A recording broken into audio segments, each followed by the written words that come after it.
What is up, everybody? I'm George Mossey. We're back. This is the David and Annie After the 90 Days podcast, season 1, episode 4. Let's just jump right in. So, the Delta variant has made its way across the world, and everyone has been affected by it. This episode of David and Annie After the 90 Days is absolutely no exception. So, Jordan finally opens up to David and Annie and reveals that he doesn't feel ready to leave his parents' house, leave the village, which is understandable. 14-year-olds don't usually want to make life-changing decisions. So after hearing about the opportunity and how it's going to benefit him, and Annie explaining to him what she wants to do to give him a better life and a better future, he's on board and he really wants to make his sister proud, which I think is great. And I love that she was able to have that one-on-one time with him. And Jordan said, I've ever heard a 14-year-old say, so I wanted to make sure I threw this in there. He said, I don't want a girlfriend. And I think that was the smartest thing I've ever heard a 14-year-old say, because when I was 14, I couldn't really concentrate on anything other than girls. So imagine what he's going to be able to accomplish, being able to not be concentrated and fixated on girls. There'll be so much time in the future for that. So I'm excited for him to concentrate on himself and educating himself and learning the English language and doing the things that he is setting out to do.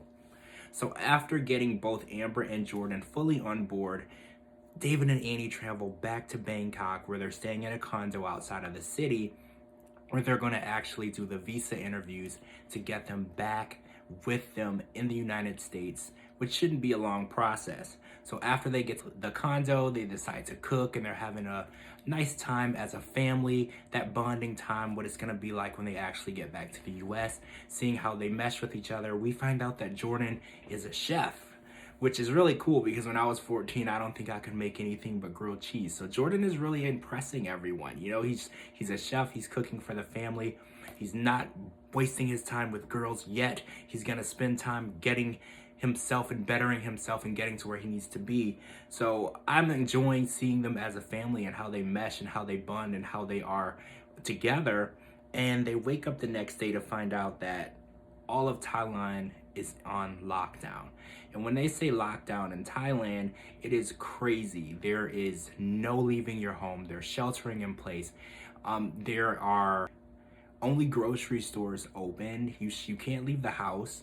And during the last lockdown, they found out that you couldn't buy alcohol, because they were afraid that buying alcohol, people would go to parties and have get-togethers and not social distance and not shelter in place. So David and Annie made sure that they took advantage of that not being in effect yet and stocked up on alcohol, because let's be honest, sitting at home in lockdown is not the best place to be sober, and I totally understand that. And I love that David knows how to order food and order wine in Thai. So that is definitely two very important things. I mean, among other things that you should know how to say, but I commend David on that, because those are very, very important. Now that we are unaware of what's going to happen with the visa interview, after talking to the immigration lawyer, we find out that no one who is not a permanent resident or a green card holder can travel back to the United States. David and Annie have been in Thailand all of this time, waiting and waiting, and after 7 days, extend the lockdown to another 2 weeks. So we're talking 21 days minimally that they're going to be there before they can even meet for a visa interview. So they decided not to leave Bangkok and leave the children there. As a new family, the last thing that they want to do is leave them there. So they're going to wait, hold off until the visa interview, and make sure that they can take them back to America with them, which I think is commendable. As a family, you never leave anyone behind. This is such bad timing. Can you imagine if they just would have left 2 days earlier? None of this would have even taken place. So next week, we get to see what happens when Jordan and Amber get their visa interview, how it goes, whether or not it's approved. It's the moment of truth. We also get to see a bunch of new shenanigans with David and Annie. It appeared that they went fishing, which is interesting in itself. I'm terrified of water, and I don't know how good David is at fishing, so we're gonna have to watch and see next week. So I'm excited about that, guys. Make sure you're live tweeting with me on the David and Annie After the 90 Days. Every Monday night, I live tweet with the show. Make sure you're watching it as it happens so we can react. I'm your host, George Mossey. Thank you so much for joining us for the David and Annie After the 90 Days podcast. Thank you so much for all of your support, and we'll see you guys really soon.